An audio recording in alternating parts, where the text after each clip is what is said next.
দিন দিন অবনতি হচ্ছে দেশের আইন শৃঙ্খলা পরিস্থিতি।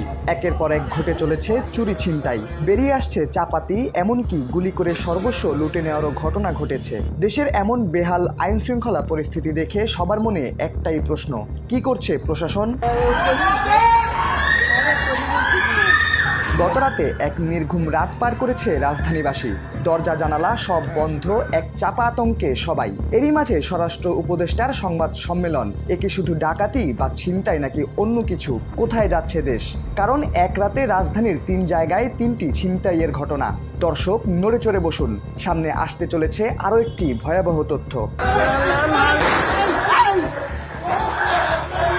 রাজধানীর বনশ্রী এলাকায় আনোয়ার হোসেন নামে এক জুয়েলারি ব্যবসায়ী গুলিবিদ্ধ হয়েছেন। কাজ শেষে ফিরছিলেন বাসায়, এমন সময় কয়েকজন যুবক তাকে গুলি করে তার সঙ্গে থাকা 1 লাখ টাকা সহ ছিনিয়ে নেয় স্বর্ণালংকার। এই ব্যবসায়ীকে পরপর করা হয়েছে 3টি গুলি। পা ও পিঠে গুলিবিদ্ধ হয়ে বর্তমানে তিনি হাসপাতালে ভর্তি আছেন।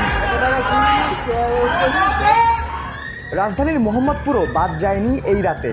গত মধ্যরাতে সামাজিক যোগাযোগের মাধ্যমে ছড়িয়ে পড়ে ওই এলাকার একটি ছিনতাইয়ের দৃশ্য। এই যেন এক ভিন্ন বাংলাদেশ। ভিডিওতে থাকা ওই নারীর কাছ থেকে সর্বস্ব লুটে নেয় 2 তরুণ। শেষে শুধু প্রাণটাই হয়তো ভিক্ষা চেয়েছিলেন ওই নারী।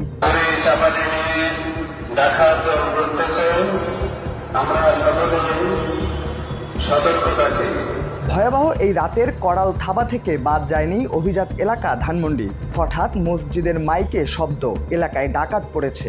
রোববার 23 ফেব্রুয়ারি রাত 8টার দিকে শঙ্কর আলী হোসেন বালক উচ্চ বিদ্যালয়ের সামনে 10 থেকে 12 জনের একদল সন্ত্রাসী দেশীয় অস্ত্র নিয়ে মহড়া দেয়। সামাজিক যোগাযোগের মাধ্যমে ছড়িয়ে পড়া কয়েকটি ভিডিওতে দেখা যায় এলাকাবাসী নিরাপত্তার জন্য পুলিশের সহযোগিতা চাইছেন।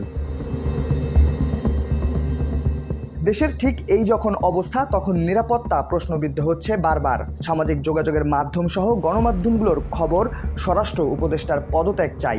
গতরাতে স্বরাষ্ট্র উপদেষ্টাকে নিজের পদ বাঁচাতে সংবাদ সম্মেলন করেছেন, নাকি দেশে ঘটতে চলেছে অন্য কিছু? সে উত্তর দেবে সময়। শাহরিয়ার আহমেদ, সময়ের আলো।